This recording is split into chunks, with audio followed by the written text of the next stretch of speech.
Well, all right. Since my computer is still out of whack, I am taking a break from work today, and I decided instead of pre-recording, now that I've hit now that I've hit 1,000 subscribers, I can actually live stream. So I figured, hey, you know what? Why not get on here and do my update live? And then if there's any questions or anything like that I could maybe, answer in live format, because there's always like something after the fact that people will sometimes bring up. How's it going? And there's always stuff that whenever I post a video, like that people might have a question for or what have you. But now that I can do live streaming, I figured that, hey, I'll do my update. And then if there's any questions as I'm talking, like I can answer them in live format. And, just kind of embrace this whole thing. And by the way, thank you for those of you who are here, all I didn't ever expect this channel to do like anything like profound, and but the thing is that I kind of wanted to have a space that talked about not only the duodenal switch, which wasn't a very popular surgery type, but also was for a little bit more for men. Not to say that I haven't helped any women. There's a lot of women commenters and what have you on here, but ultimately, I just want to say thanks. Now that I got over 1,000, I can do these live streams and probably be a little bit more active, since I don't have to wait for the video to post or anything like that, which is kind of nice. So with that being said, I'm gonna start with the update. So just like usual, my starting weight was 378 pounds. My surgery weight was 364-ish pounds. And oh, Chris, I got a first comment here. I'm getting in the loop, DS. Do you have any words of encouragement for me? The only thing I can say as far as encouragement is concerned, Chris, is that expect to be uncomfortable and follow your dietary restrictions to a T. Do not try and push yourself. One of the most agonizing experiences I ever had post-DS surgery was trying to eat too soon. I remember I had like this much scrambled one egg when I could move the soft solids and what have you. And I just got the first time you could have solid food in forever. And I remember having like 3 or 4 bites, and all of a sudden my stomach just started getting this pain among pain. And I just was like, oh no, and was just pounding on myself. So take it, pace it. And I'm going to tell you right now, as you go through your pre-diet and to the liquids right after, you're going to be suffering for a little bit. Now, the good news is once you've had your surgery, you're not going to be feeling hungry. You're just going to be healing. The last thing I would say as far as encouragement is, this is a big step. I mean, you're taking control of your life. I would argue that you're going to be getting more for your life, gaining more years on your life than not, had you not done it. So once again, congratulations on taking that step, but, expect some hurt for the first time, and then you go, hello from Carla, hello from Chicago. I'm 2 weeks post-op from the VSG. Hey, congratulations. I hope you're feeling good about that. VSG is definitely a solid, a little bit less invasive, but a very, very solid option. I know a lot of people have been successful with the VSG, but you have to have a little bit more, how should I put this, dedication and to really manage it, because your pouch will expand. My pouch has already started to expand. And you don't have the malabsorption piece to kind of help minimize the impact of that. So as long as you watch your diet and watch your intake, you should be good. Janet G, VSG surgery, July 15th. Can't wait. It was you who got me into looking into bariatrics. There you go. Mexico Bariatrics. That's where I'm going. Hey, they're good people down there. I'm going to tell you what right now that they actually did a lot of improvements since I was last there, so it's actually much more modern. But they take good care of you. If people were suffering and it was unsafe, there wouldn't be people go down there. William, my sleeve is scheduled for July 8th. I am currently on the liquid diet with one meal at dinner. Any advice on fighting the temptations and cravings for the foods you love? Hey man, this is the hardest part, honestly. I would say that the biggest thing that you can do is just kind of have that mental fortitude that it is all worth it in the end. And just like I was telling the other gentleman, you will not be feeling that way on your post liquids from the surgery. You will not be feeling that way. So your hunger pains and all those things will not be present. So just be mindful that this is a very temporary stint. You got a couple more weeks, maybe, to deal with it, but it is worth it. Also, it's very much worth it to shrink your liver for the ease of surgery and what have you. So good question there. Hey, brother. David says, hey, brother, I really like your videos. They have helped me a lot of my questions. Oh, thanks, man.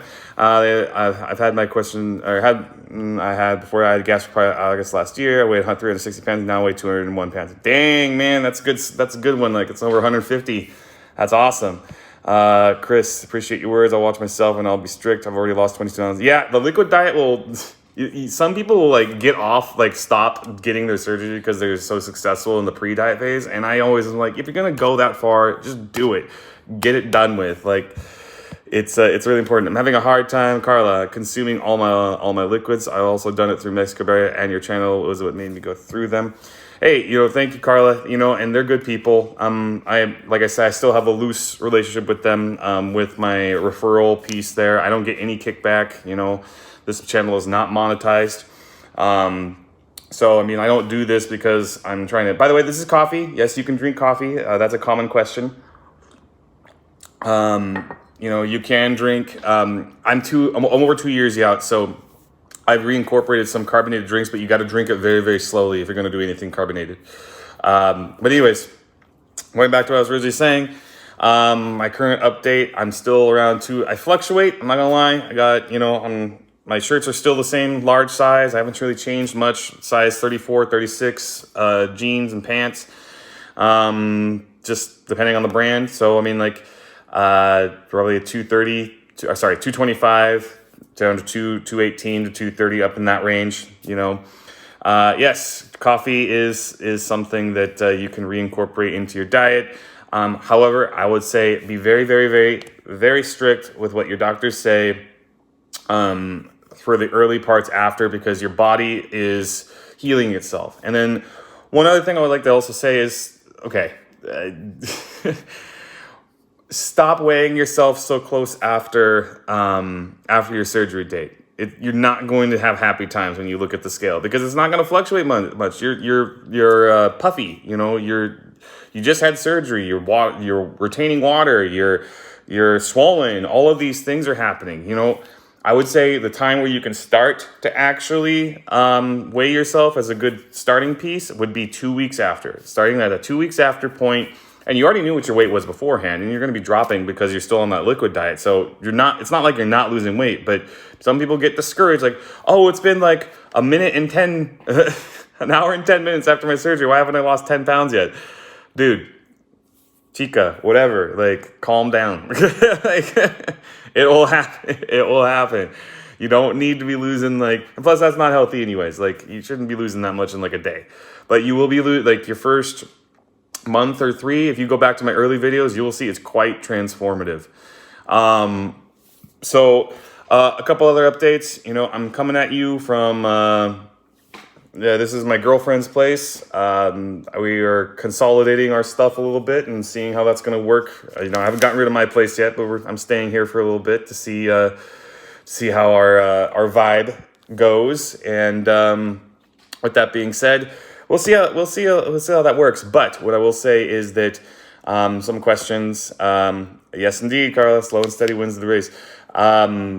We will, as far as some other things that a lot of people ask about, dynamics and how you're eating and what have you, sexual health, all that kind of stuff.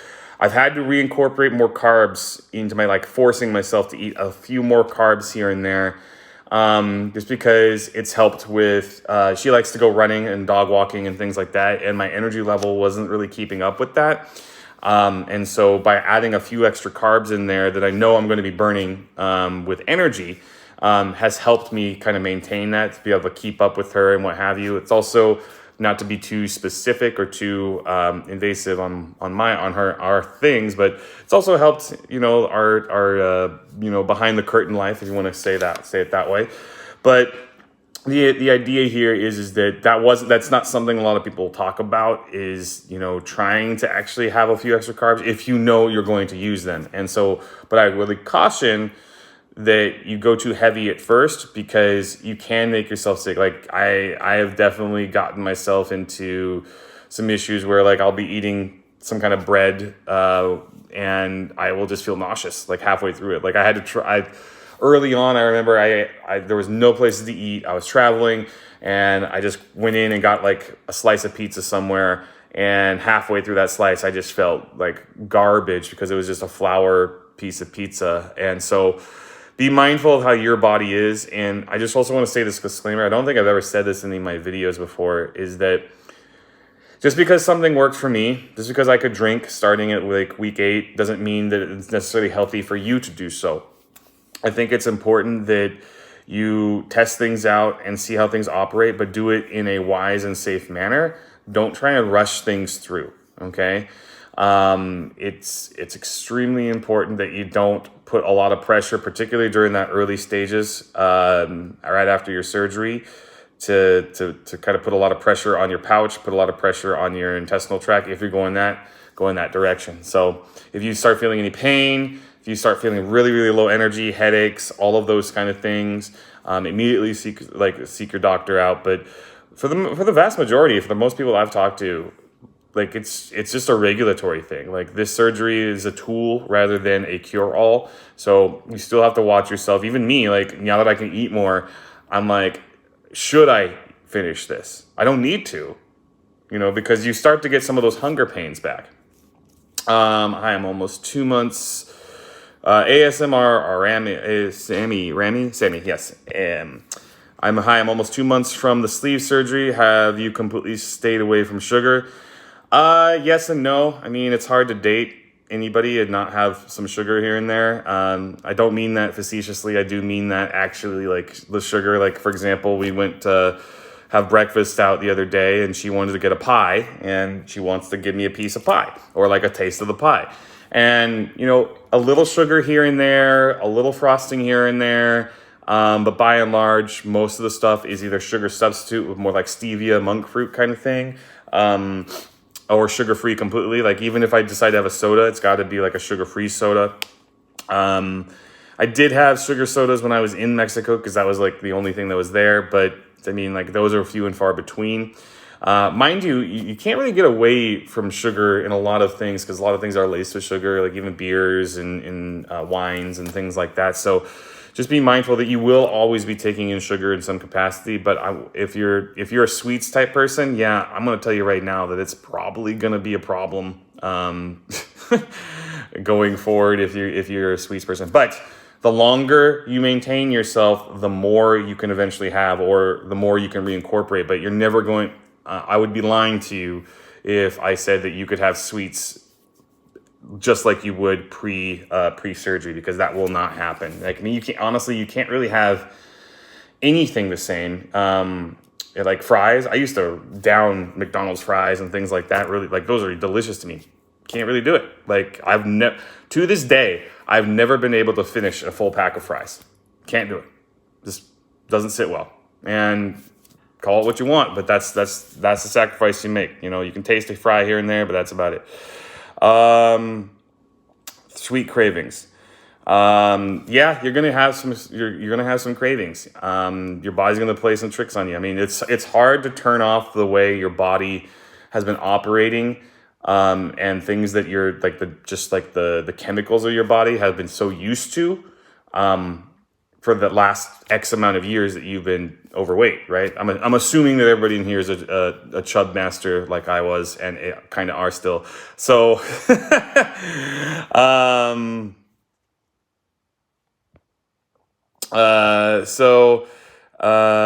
do you feel like your relationships with others have changed? Thank you for the question, Joel. Yeah, I mean, quite honest with you, people treat you differently. And I can tell you right now, that I wouldn't be dating the caliber of woman that I'm dating right now, or even since then. Um, like if I looked the way I did, and I don't mean that to say that like I'm completely based upon my physical, presence is the only thing I have to offer. That's not what I'm saying. But what I'm saying is both my let me put it this way. Your confidence level will raise, okay? And that alone will allow you to speak your mind more, be a bit more assertive, fight for what you want because you feel like you deserve it.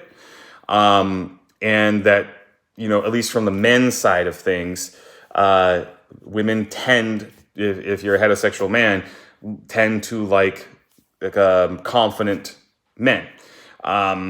But I'm not speaking for everybody. I'm not trying to get into the weeds on that. But if you are a confident man, if you are, or a confident woman, whatever it may be, then it allows you to ask for raises. It allows you to not worry about like what your friendship circle is like. Because let's face it, if you think that you only have one option, and you don't think and you're tolerating it because you don't think you have like the opportunity to date out there more or to find new friends, get that thought out of your head. Because you put confidence behind yourself, you work on yourself, all the rest of the stuff will follow.